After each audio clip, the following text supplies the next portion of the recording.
What is up, everybody? Welcome back to another edition of the Sheehan Show here on Sherdog.com. My name is Sean Sheehan, and today I am back with another review for the year, and this time I'm looking at Cage Warriors, the biggest, I would say, European league that has been around for a good few years, producing fighters, giving fighters to the UFC, building names, building champions, Okay, there's a bit of argument for maybe a few other places, the likes of KSW and that, but Cage Warriors have really led the way worldwide, I would say, in what they have chosen to do, in the path that they have chosen to take, and it was another good year for Cage Warriors. So I start all of these by talking about maybe the year from my opinion, then we look through some or all of the cards, and maybe then we look through to the future as well. So Cage Warriors had 16 cards this year spread across Europe and the US as well. And I would say that, first of all, that divide, it does feel like there is a divide there. Like, even me, myself, I haven't watched all of the American cards. I've watched all or 90% maybe of the fights on the European cards. But it does feel like there is a divide. Now, it's going to be late at night, maybe clashing with, maybe a Bellator or a PFL or the UFC or whatever it might be. Maybe not necessarily the UFC, but maybe it's a little bit harder for us Europeans here. And maybe, I don't know, maybe it's the other way around. Maybe it's tougher to watch the European fights for the American viewers, and it's easier to watch the US fights. But there does seem to be that divide. Although, with fights, with some of the fights that they have, with some of the fights that are putting on with the guys like Wilson Hayes, Ricky Mendez, I think it's going to be harder and harder for me, not to watch them. And, I watch a lot of MMA these days, so sometimes being able to avoid things is good. But with Cage Warriors, they put on such a good product. They do things so well. And that is a major part of, I think, why they're successful. Like, if you think about it with Cage Warriors, I don't think any other promotion has as consistent a product as them, right, over years. Their commentary, really good. Like Brad Wharton, in my opinion, you have John Anik, number one. It's very hard to say that Brad Wharton isn't number two. He's fantastic at his job. I'm a little bit biased, obviously, I have him in the show all the time, but that aside, I think most people agree. He is absolutely fantastic. Obviously, the likes of John Gooden and Sean O'Connell and others do great jobs as well, but Brad is right up there. They've had Dan Hardy for a section this year. Obviously, now he's with PFL, but they've, the Raspberry Ape over there. They've had Paul Redmond. They've had Paddy Pimblett coming in there as well. And there's, I suppose, that mix, but also the consistency. So that's exactly what you want. They have...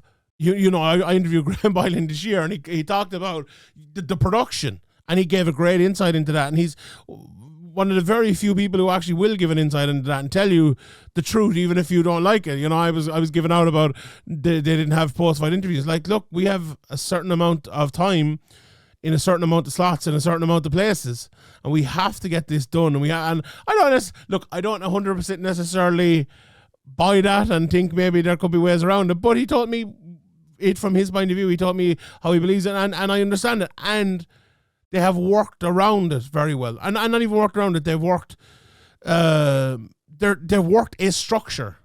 And the structure works. The structure absolutely works for them. They get their fights in and out very quickly. And another part of this as well, and maybe this is something maybe only I would see possibly in a few more, the officials that they get are top notch. They bring in the best officials from the UK. They pay them their money, I'm sure. They, whether it's the judges or the referees. Mark Goddard's there, obviously, and the likes of, Darrell Ransom, David Leatherby, Ben Cartledge, Wes Brown, and a few more as well. The best judges from around. They get that. So all of that adds together for a promotion like that doesn't have the clout in terms of the money or the prestige. Prestige is a weird word, but like, they're not on ESPN Plus, they're not on Sky Sports, they're not on BT Sports or anything like that.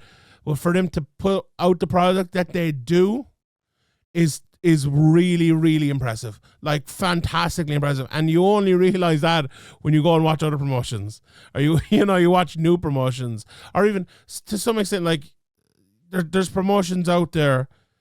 And maybe I won't name names here in case I get in trouble or something, but top promotions don't have as good of a production as Cage Warriors. They really don't. There's two other points I want to just touch on before I move on and look at some of the cards. It's been, if you're to review this year for Cage Warriors in one word, I think it has probably been rebuild. They've had, I suppose they started rebuilding and they've continued to rebuild, but that's what Cage Warriors is. Cage Warriors is the place that provides the fighters to the UFC. They had Michael Bisping, Dan Hardy went to the UFC, they had Conor McGregor went to the UFC, they had Ian Gary went to the UFC, they had Paddy Pimblett went to the UFC, and on and on and on. Over the last year, maybe a little bit more, what they've had, they've lost basically all of their champions, if you think about it. Like Christian Era Duncan, the middleweight champion, went. The light heavyweight champion, Modestas Bukauskas, went. The welterweight champion, who was Ian Gary, went. And the other welterweight champion, who was Rhys McKee, went. And there's probably a few names now here I'm forgetting, but lightweight, George Hardwick, he's back now, but he went for the Contender Series. Caelan Loughran went, the 135-pound champion. It's just crazy that the 145-pound champion, Paul Hughes, didn't go. But, and then you had, talk about flux, talk about rebuild. The 135-pound champion moved down to 125 to try to win the title, didn't win it. Then we had a new 135-pound title. Then he champion. Then he went to the UFC, and now we've again a new 135-pound champion. So there's been so much flux, so much rebuilding, but that's what Cage Warriors is all about. Now, in my opinion, right now where they are, I feel like is at a stage where they're making challengers who I think will beat the champions. Right, and now I don't want to name any names because that's a little bit unfair to the guys who hold the belts at the moment. And I think they're all good guys. I'm just looking at the champions here in front of me. At flyweight, Shad Shak. At bantamweight, Liam Gittins. George Hardwick. At lightweight with the interim champion, Paul Hughes. Then Giannis Bashar at welterweight. And Dario Belandi at middleweight as well. Like, all good fighters. And all people who better watch themselves because there's some very good fighters coming up as well. The next part I want to talk about is Ireland, right? So I'm a little bit biased being here in Ireland, and I've talked about it. I'm not sure if they're out or before or after this, but I've talked about Ireland for PFL, Bellator, the UFC not so much. I don't think, but Ireland is a really important market for all of these guys, and I've said it a few times now, and I love quoting Luke Thomas's tweet where he said, the best of these promotions is shown when they're in front of an Irish crowd. And that was massively true for Bellator. We saw it for PFL a few weeks ago, 5,000 people, and the crowd, the noise was absolutely unbelievable. It really is true. And for Cage Warriors to get back to Ireland twice in 2023, and we'll get to that, it was massive for them. But also, they have another, we'll talk about that later on, they have another card booked for Ireland. But to have Irish fighters, to have Caelan Loughran, to have Rhys McKee, to have, who obviously went to the UFC, but to have him this year, and now to have the next band coming through, to have Paul Hughes and all that, I really think it's massive for them. Obviously Irish owned with Graham Boylan being from Cork. I would say that Cage Warriors having 2 Irish cards this year was not enough. I think they should do more. I think they should do different cities in Ireland. It's hard to get venues. I know that they get a lot of fans and stuff, and ticket sales are very important for a place like Cage Warriors. I think more is better. I mean, maybe we'll talk about that towards the end when we look to the future. But I think Ireland is a very important market for Cage Warriors. I think they came to the Tree Arena. I think they did well. I actually think, looking back on that, I think maybe people underestimated how well Cage Warriors actually did and how many tickets they actually sold. Like PFL dropped their prices massively to sell a lot of tickets, and they didn't sell that many more, I don't think, than Cage Warriors. So I think Cage Warriors, if they have the right fight, if they have the right fighter, I think could possibly do the Tree Arena again. I know they're going to the RDS and all that, but I think that was a success for them. Maybe monetarily it was very tough, but overall, I think it was a good year to get back into the Irish market. It was a good year to have a lot of Irish fighters, also to show a lot of Irish fighters that if you go through Cage Warriors, you'll end up in the UFC. Because for a while there, I remember we did a podcast, we had Artem on, and he was kind of saying, no, that's not happening. You know, they're being sold a bill of goods here, and they're not actually going. Well, 2023 changed that massively. And then it didn't change it, but it proved it. There's no doubt about it now. Like I mentioned, all those champions there that went, and you can throw in the likes of Owen Elliott and a couple more as well who got opportunities. Cage Warriors being that proven path is just a fact. They're still that proven path to go to the UFC, and 2023 absolutely showed that again. Right, let's get into some of the events and just go through maybe from the start to the finish. So their first event was on the 3rd of March in San Diego at Cage Warriors 149, and their last event, I'm actually recording this one day before the Cage Warriors San Diego event, so that will be their last event, and arguably one of their best fights of the year. So maybe I should have held off, but we got to get things done. So a long year for Cage Warriors. You know, there's a tendency for these organizations to start their year a little bit late. You know, obviously starting in March. This is the thing as well, right? I just wonder if there is maybe a little bit of an advantage to be taken there if you are, if you are a promotion, if you're especially like a UK-based promotion, I think, like, put on fights in January, put on fights in February. And I know people, you know, they've spent a lot of money at Christmas, maybe they don't have the money in January to go out to fights, but if you're an MMA fan and there's an event in January, I actually know my cousin actually reached out to me and go, my two sons, they're massive MMA fans. I want to buy them tickets for a show. And this was about a month ago. And I was like, well, you know, there's no UFC announced for Dublin. Or she was like, Dublin or London. I was like, no, there's none of that. There's no PFL. There's, nothing has been announced yet. I'll let you know. And then Cage Warriors announced the show for April. I said to her and she booked the tickets straight away. If Cage Warriors had a show for January, people would have bought tickets for their son or their daughter, their husband or their wife, whatever, for that show in January. I think Cage Warriors, other people are missing out on a big trick.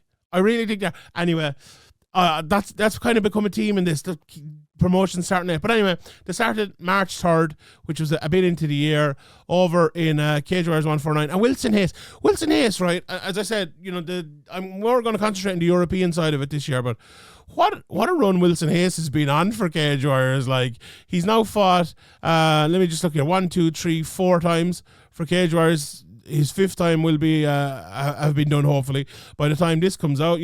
He's won 4 of those fights, fought some good guys. Jeremy Lebiano, very good fighter. Thomas Granville, I've watched a good few of his fights. He's fought some top guys. Johnny Campbell as well. Trevin Jones, obviously, the last time up, but he, coming out from the UFC, he moved around a little bit, but he seemed to have found a home now in Cage Warriors, and it's been a great time for him. I think it's been a great placement for both of them.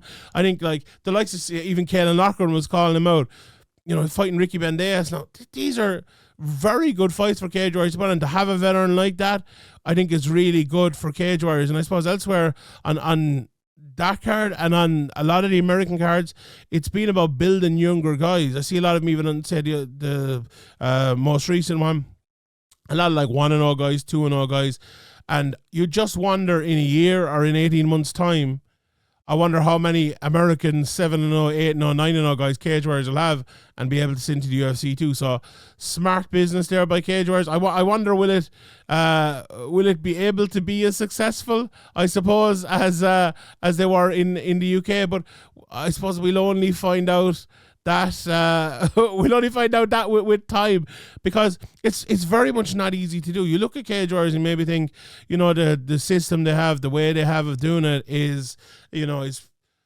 get the younger fighters, you sell them, they're going to the UFC, and that's that. But not necessarily, There's PFL out there now with a lot of money. One Championship are obviously going to be trying to break their way into the UK market now. Octagon, KSW, and all of that. So massive, I think. The first UK event of the year was on March 17. Then Cage Warriors 150. And a guy headlined this card who I think, if we're looking forward to next year, is, and I'm going to name, as I do with all of these, my Cage Warriors fighter of the year at the end of this, if I remember. Hopefully I do remember. This is a guy who I think this time next year, my prediction for Cage Warriors Fighter of the Year is Jordan Vucinic. Such a good fighter. Just happened to come up against Paul Hughes in a couple of fights. But I think Jordan Vucinic is well good enough to hold the title again. Especially, if Paul Hughes moves on, and well good enough to get to the UFC. And I think it's a massive year for him. I think there'll only be a couple of fights for Jordan Vucinic this year, and I think he will be off to the UFC. He got a great win here to start off the year for Cage Warriors, and this was a very good card. Cage Warriors 150 was obviously in London, and some of the people who had very good years or who are some of their top prospects got wins here. Justin Burlinson, obviously, we've seen the dalliances he's had with Dana White Contender Series in the UFC and all. It's just not worked out for him, but he got a win here. Lanier Kavanagh, if people don't know Lanier, absolute top prospect. Maybe he didn't get as many fights this year as he would have liked, maybe with injuries or whatever it might be. Jan Kehagans got a win here, who had a great year. And then, Bagley, Elgin, Wesley Maya, who went on to fight in PFL and got a massive win there. Omran Shaban as well, starting it off for the Irish. And Daniel Skibinski beat Emil Brown. And, it was a very different year for both of them maybe as we go on, but we will talk about that. But you look at that and you see the kind of the prospects they have there, the guys you could look at, say like an Omran Shaban. Would anyone be surprised if Omran fought for a title next year? Maybe in the next 18 months, I don't think they would. Like Kehagans fought for the title. Wesley Maya, what he did in PFL was absolutely fantastic. I wonder what will happen with him. And then Lanier Kavanagh, as I said, one of the best prospects in the world right now. I actually had him on my list of prospects for the year. I think if he'd fought a few more times, he would have been right up there, like as a worldwide emerging prospect, but still a bit young, still maybe not a little bit inexperienced. But next year, he's definitely a guy people should be thinking about. 151 then came from the BT Sports Studio, the Unplugged card, and this was probably the most intriguing, interesting Cage Warriors fight of the year. Mick Stanton beat Will Curry, and this was the fight enough people remember it, where there was a lot of wrestling. Will Curry seemed to be getting on top, but then Mick Stanton got Kimuras and sweeps and Kimuras and sweeps and ended up winning the fight because of it. He just kept dominating that position, kept winning that position, and ended up winning the fight. It was an old school, tough, hard win for him there. You could say the same about Ali Sardari and Albert Diaz, two guys who've been around for a long time who got wins on that card, as did Matthew Bonner. So this was more of kind of the old school Cage Warriors guys, or the guys who've been around for a while and maybe needed that win, and they got it on this card. It was the very soon after that, April 15th, in Manchester, George Hardwick fought Jan Lias before he went over to the Contender Series, and this to me was, arguably the most intelligent performance of the year in Cage Warriors. Jan Lias coming into it, I watched a good bit of him and go, this guy is a real guy. Like, he's absolutely a very good fighter. He came in, he threw his shots, and George Hardwick kind of just waited for him and then ended up picking him apart and finishing him all in a round. It was a brilliant performance from George Hardwick. And again, a guy who, if he'd stayed in Cage Warriors, might be the fighter of the year. He's definitely still up there, but he is a guy who I think, when the book is written on George Hardwick's career, I think it'll look very different the way it is now. I'll just say it that way. I think he will get to the UFC. I think maybe another year in Cage Warriors, another 2 title fights, go in. I think that'll be it. And that, that tends to happen. There's setbacks. Setbacks are setbacks. Like, sometimes people, they see someone lose, or they see, something go badly for someone, and like, that's the end of them or whatever. Another example here, James Power on this card. He won in this. We'll talk about it later in the year. He ended up losing. But this guy is such a good fighter. Only a lot younger in his career than George Hardwick, but a very good athlete, very well-rounded fighter, and definitely want to look out for. Setback mightn't hurt him. Like, he beat Lucas Capera, who's a very, very good fighter. But there was Cage Warriors put on a lot of these fights this year. The one under it, Dimitro Grelin beat Adam Cullen. How many people expected that coming in? One. Another guy who's on this card, who's right up there in my thinking for fighter of the year in Cage Warriors, is Luke Riley. now 8-0. We'll talk about him, maybe more of his fights in a second, but a great year for him. Probably the most exciting fighter on Cage Warriors at the moment.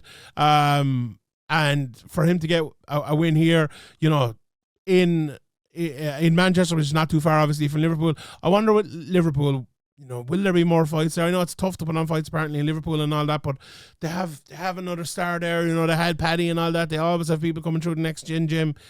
That's massive for them as well. As massive, I think, as Ireland is.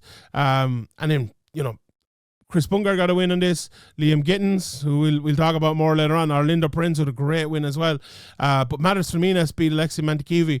Now, Matters Flaminas is now in KSW, which I was a bit surprised at because I thought he was on the verge of a title shot. But again, another real top level, highly ranked Cage Warriors fighter that they have lost this year and, will need to replace, I suppose, but he got a win on this card. Then we went to Dublin for the first time, and this was a real special night in the Tree Arena, from the bottom to the top, I suppose. It's been a tough enough year for Irish MMA in terms of, and a tough enough few years, I suppose, in terms of getting big wins and getting on big cards, but we had a lot of them on this one. Kyle McClurkin from the North obviously won.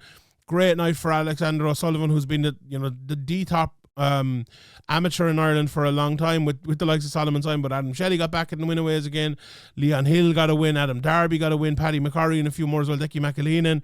There was a loss for James Sheehan, obviously, to Oban Elliott, but Oban came in there and put on a show. Morgan Charrier got a win. Obviously, Ryan Shelley ended up losing to Tobias Harila, but the main event was Reece McKee, and that was a special moment.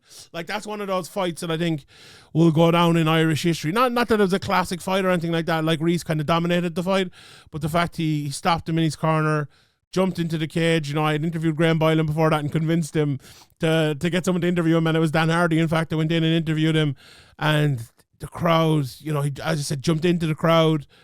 It was just the perfect finish of a great night for Irish MMA, and for Reece McKee,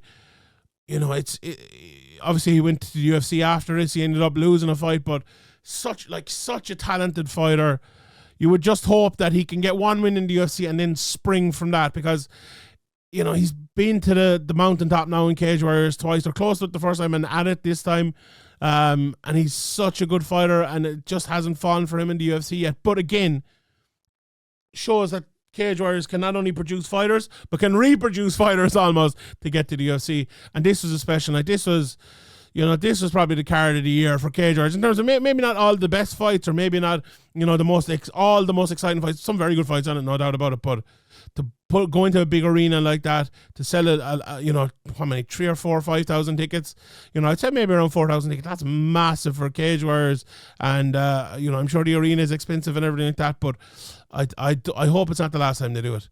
Then they went to Italy, and another big night for Irish MMA where Caelan Loughran beat Dylan Hazan. This is what Cage Warriors is all about. You bring two prospects through, you match him up, and you see who's the better guy. And Caelan Loughran was by far the better guy on the night. Again, another guy who went to the UFC, got a little bit unlucky,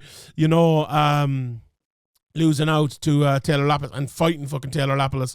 To be honest, with Caelan only 9-10 fights into his career, fighting a guy like Lapis, who, look, we all know should never have been cut from the UFC, should probably be a ranked UFC fighter right now, and Caelan Loughran's getting thrown in against him. Anyway, this fight at 154 against Dylan Hazan, a brilliant win, a dominant win for Caelan Loughran. And again, Irish guys holding the belts for Cage Warriors is an important thing, I think, and it was a great win for him. Also, on this card, a few future title, one future title holder, but a future title contender as well, kind of emerged. Darren Stewart beat Leon Aliou, a bit of a shock there, I think. Giannis Bashar got a win in this card. Gerard O'Fanny, former champion Sam Creasy as well. Dario Belandi. So there's a lot of names emerging, I suppose, at this time of the year to go on to later in the year. Then with 155 in San Diego as well with Kyle Driscoll, who is kind of the guy over there, I suppose, and earned himself what we'll see later on. But Jonathan Jesus also on that card. Roberto Hernandez, who's fought now a few times for Cage Warriors as well. And 156 was in Wales. And I think, I'm actually just after doing a podcast there with my Welsh counterpart, Harry Powell, and MMA in Wales is like thriving, really, isn't it? They're producing some very good fighters. You know, you see when the events go there, they do very well. And I think, you know, this card probably didn't deliver in the way Cage Warriors would have wanted it to. I'm sure they would have wanted, you know, I think someone was supposed to be atop this and there was an injury. Obviously, you know, a couple of lads coming back from the UFC as well are supposed to be on this card. It just didn't end up happening. But Darren Stewart in the main event beat Matthew Bonner. Reese McCune got a good win. Andy Clamp looked good on this as well. Jack Elgin got another win. Milada Hadi, Scott Pedersen, you know, so a good night, I suppose, for Cage Warriors at 156. At 157 then, Mick Stanton and James Webb in the middleweight division. And this middleweight division, you know, for Cage Warriors has always produced good fights, always produced good fighters. Obviously, James Webb, a former champion, but Christian Leroy Duncan, as well as being thereabouts, you know, obviously Will Curry on the way up and many more besides down through the years. And I think, you know, this fight was a little bit controversial for me with this, not necessarily the stoppage, but the way the fight went. You know, Webb was winning pretty well. Then Stanton kind of knocked him down. And then, you know, there was... You know, I don't want to criticize Mark Goddard too much, but I think there was just a little bit too much interference in there. It probably would have been, you know, probably Mick Stanton could have finished it anyway and probably would have finished it anyway. But, you know, there was a bit on that. And I hope, you know, I hope that in the last run for James Webb, because he's a very good fighter and a guy who, you know, seemed to level up physically and technically this year. And you'd like to see him back. Vucinic also got another win here, as did Morgan Sharia. And I mentioned him earlier. This was a great year for Sharia, and I think a lot of people looked at him and looked at Paul Hughes and go, well, Sharia is getting these fights, he's getting these wins, and he got to the UFC, whereas Paul Hughes just wasn't able to get the fights, was kind of maybe holding out for the UFC. It didn't happen, and then he had to fight towards the end of the year. It was a tough one. Flaminas beat Skibinski here. Luke Riley got another win. Harry Hardwick as well has put himself right in contention. Will Curry got back to winning ways, as did Emil Brown, who beat Jesse Holland. Arguably the upset of the year in Cage Warriors. I was 100% sure Jesse Holland was winning that fight, but he in fact didn't. Mai got another win. Liam Gittins got a great win here as well, as did Taka Mandu, who kind of bounced back after a tough enough year, I suppose, the year before. But you know, a real top win there for him. They were back then to Rome for 158, and you know, myself and Brad have talked about Rome a good few times now on the previews and things, and it's been really good for them. You know, it feels like France, Italy, Ireland, and obviously the UK as well are their home bases now, and it's a real good home base for kids. And home base is wrong, but like to have home bases all over Europe, it can only be an advantage. And, you know, there's some good fighters. Unfortunately, in the main event, I suppose, Shashak beat Martignoni, who was coming down to give, you know, he was the 135-pound champion. He gave, I suppose, Dylan Hazan the opportunity to fight Kale Knocker, and that didn't end up winning. He didn't up winning, as didn't Martignoni, if that makes sense grammatically. So maybe that wasn't the best decision in the world. But Belandi got the win here in the middleweight division as well. Mason Jones came back here, whose name I couldn't remember earlier on, but he was supposed to be on that Welsh card. It didn't happen. Leon Hill got a win here, who was on a great run. Dan Juice as well. So, you know, the Rome cards have been big for them as well. Was back to San Diego then for their next card, the one I mentioned earlier, where Trevin Jones beat Wilson Hayes. Again, Jonathan Jesus, Roberto Hernandez, and these cards seem to be on all of their cards, which is very, very good. And in 160, again, I mentioned upsets of the years. James Hinton beating Tobias Harila. Like, Tobias Harila was supposed to be on Dana White Contender Series, if I'm not mistaken. I thought he'd get to the UFC, but Hinton came in here and he won the fight. There was an arm injury on the third round, but a great win for Hinton there. Matthew Bonner got a win in this card. Luke Riley again got a win. Adam Shelley bounce back. And what a bounce back year! If you're to talk about the bounce back fighter of the year in Cage Warriors in 2023, Adam Shelley has to be. What a run he's been on. You know, a lot of people, you know, wrote him off and goes, "Look, hey, you're 2-2 in your career now." You know, but he won a fight at the back end of last year, won 2 fights this year, you know, 1 stoppage and 1 very good decision win as well. So what a year it's been for Adam Shelley. You know, his brother has had a tough year, but for Adam, very, very good year. Then they came back to Dublin, and big news, Paul Hughes headlined this card, went up a weight class for the interim title against Yankee Higgins and decimated him in under 3 minutes. I think it's enough for Paul Hughes to get a nomination for Fighter of the Year. It's been such a time for Paul Hughes. Like, Paul Hughes is one of those guys, right, who's done everything in Cage Warriors, right? He's fought all the guys on the way up. There's been a couple of champions there who, you know, Mads Burnell back in the day, who he wanted to fight, ended up moving on, didn't get that opportunity, but then got, you know, the big fights against Sharia, Vucinic, ended up losing the fight, but came back, and you lose a fight, right, to a guy like Jordan Vucinic, who is a top prospect, who's only going to improve all the time. And then you fight him 2 years later, and you give him... I was trying to convince the lads last year for beatdown of the year in 2022. He didn't win it, but it was the beatdown of the year in 2022. He beat him to a pulp, like, literally. And I've no disrespect to Jordan Vucinic. I literally just said earlier on he should be in the UFC. He's good enough. But that tells you how good Paul Hughes is. And the fact that he didn't get picked up by the UFC, the fact that he's still in Cage Warriors, you know, if I was Paul Hughes, I'd be like, what have I got to do? And, you know, he did an interview with myself, and he kind of said, look, he did get the opportunities from the UFC, visa issues once, injury, I think, another time. There was something else as well. So you can understand better than why maybe Paul Hughes didn't get, you know, as maybe down as some of the Irish MMA supporters and all of that. So he came back here and looked fantastic, destroyed Key Higgins, and gave the Irish MMA fans a win they really needed. You know, it was another night that was good for Irish MMA. You know, James Sheehan got a win, Takamandu got a win, Ger Harris, who's a top prospect coming through as well, got a win, as did Solomon Simon, and others. You know, Mason Jones obviously popped back on this card as well. It's been a very good year for Mason Jones. He beat Jan Liasson. You'd assume he'll be fighting for a title at some stage next year as well. But the two Dublin cards very much delivered. The top was very much very good for Ulster MMA and Irish MMA, and we'll see what happens with Paul Hughes, and we'll talk about that maybe in a second. But they were back to Rome then.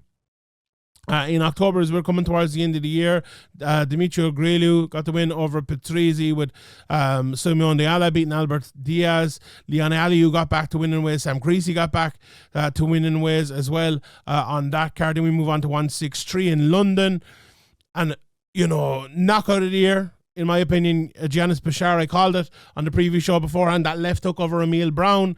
You know, we talked about James Sheehan earlier on. He is the win over Emil Brown. If Emil had won that would probably be the no-brainer headliner next year. Will it be the headliner next year? Giannis Bashar against James Sheehan in Dublin. We'll see about that. I think it'd make a lot of sense. But Will Curry got back to winning ways here. He's a guy I think who needs to get to winning ways for Cage Warriors. You know, and Matthias Figlak got back as well here with a win. Teddy Stringer got a win on this card, as did Adam Darby, who's another top Irish prospect coming through. And then 164 from Newcastle. And here's my fighter of the year. It's Liam Gittins. He won the bantamweight title. He beat Reece McEwen. And what a year it's been for Liam Gittins. Beat Rory Evans, finished him. Beat Jean-Elan Kolama, finished him. And win 5 rounds of Reece McEwen. I think he won 49, 46 on all 3 judges' cards, if I'm not mistaken, something around that anyway. A wonderful performance. Honestly, it was nip and tuck between him and Luke Riley. You know, Luke Riley won 3 fights as well.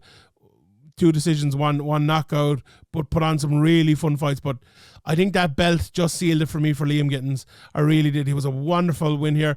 But Dario Belandi as well, like, he was thereabouts. What a year he has had, you know, beating Mick Stanton here as well. And, you know, that card was pretty good. I mentioned Orlando Prince earlier on, Milana Hadi. They both got extra wins here as well. And, you know, Chris Bungard, a good year for him, a great year for Darren Stewart. Great year for a lot of the comeback fighters, I suppose, in Cage Warriors as well as the up-and-coming fighters. But my Cage Warriors fighter of the year is Liam Gittins, and I think well-deserved on that one. So the future for Cage Warriors. Let's talk about that for a second before we go.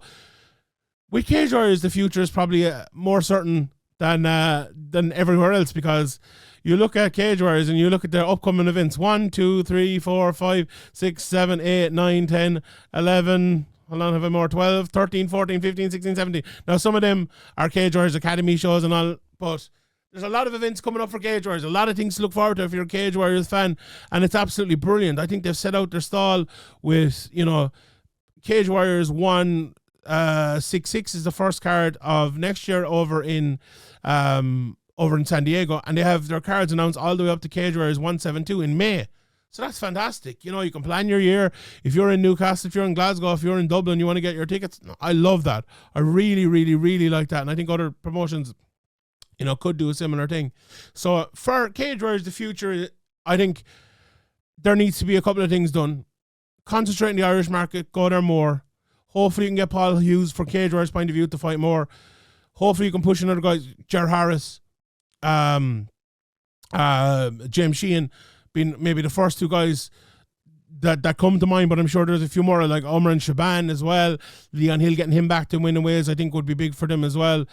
But to bring through the guys like Luke Riley, to bring through Agrilliu, James Power coming back up, Lanier Kavanagh, that's all Cage Warriors need to do. Do the same thing they've been doing for years and years and years, and they will prosper, and people will respect them, and people will know that when you win a Cage Warriors belt or you go on a run in Cage Warriors, that is a sign of a good fighter. And I think I'll leave it there, because that's all that needs to be said about Cage Warriors. A great promotion. I have the utmost respect for them, the way they hold themselves, the way they do things, and what they produce. There's no doubt in it. All right, I'll leave it there. My name is Sheehan for Sherdog.com, and I'll see you all next time.